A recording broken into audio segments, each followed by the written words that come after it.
Forex market ಅಲ್ಲಿ ಎಲ್ಲಾ currencies equal ಇರಲ್ಲ. ಫ್ಯೂ ಕರೆನ್ಸೀಸು ಮೋಸ್ಟ್ ಲಿಕ್ವಿಡ್ ಇರುತ್ತೆ. ಈ ಮೋಸ್ಟ್ ಲಿಕ್ವಿಡ್ ಅಂಡ್ ಟ್ರೇಡಬಲ್ ಕರೆನ್ಸೀಸ್ಗೆ ಮೇಜರ್ ಕರೆನ್ಸೀಸ್ ಅಂತ ಕರೀತಾರೆ. ಅಂಡ್ ಈ ಕರೆನ್ಸಿ ಪೇರ್ಸ್ ನ ನೋಡೋದಾದ್ರೆ ನಮ್ಗೆ ಈ ಲಿಸ್ಟ್ ಸಿಗುತ್ತೆ. ಸೊ ಫ್ಯೂ ಕರೆನ್ಸಿ ಪೇರ್ಸ್ ಗೆ ನಿಕ್ ನೇಮ್ಸ್ ಇದೆ. ಸೊ ಇಲ್ಲಿ ನೋಡಬಹುದು ನೀವು GBP USD ಗೆ ಕೇಬಲ್ ಅಂತ ಕರೀತಾರೆ, USD CAD ಗೆ ಲೂನಿ ಅಂತ ಕರೀತಾರೆ, AUD USD ಗೆ ಆಸಿ ಅಂತ ಕರೀತಾರೆ. ನೆಕ್ಸ್ಟ್ USD CHF ಗೆ ಸ್ವಿಸಿ ಅಂತ ಕರೀತಾರೆ.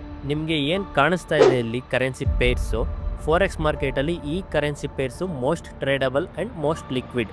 ಎಕ್ಸಾಂಪಲ್ ಯೂರೋ USD ಯಾವುದೇ ಕರೆನ್ಸಿ ಆಗಲಿ, ಫಸ್ಟ್ ಕರೆನ್ಸಿ ಬರುತ್ತಲ್ಲ ಅದಕ್ಕೆ ಬೇಸ್ ಕರೆನ್ಸಿ ಅಂತ ಕರೀತಾರೆ, ಸೆಕೆಂಡ್ ಕರೆನ್ಸಿಗೆ ಕೋಟ್ ಕರೆನ್ಸಿ ಅಂತ ಕರೀತಾರೆ. ಈ ಮೇಜರ್ ಕರೆನ್ಸೀಸ್ ಬಿಟ್ಟು ಮೈನರ್ ಕರೆನ್ಸೀಸ್ ಯಾವ್ದಾವ್ದು ಬರುತ್ತೆ ಆ ಮೈನರ್ ಕರೆನ್ಸಿನ ಜನರಲ್ ಆಗಿ USD ಜೊತೆ ಕೋಟ್ ಮಾಡಿರ್ತಾರೆ. Example USD INR.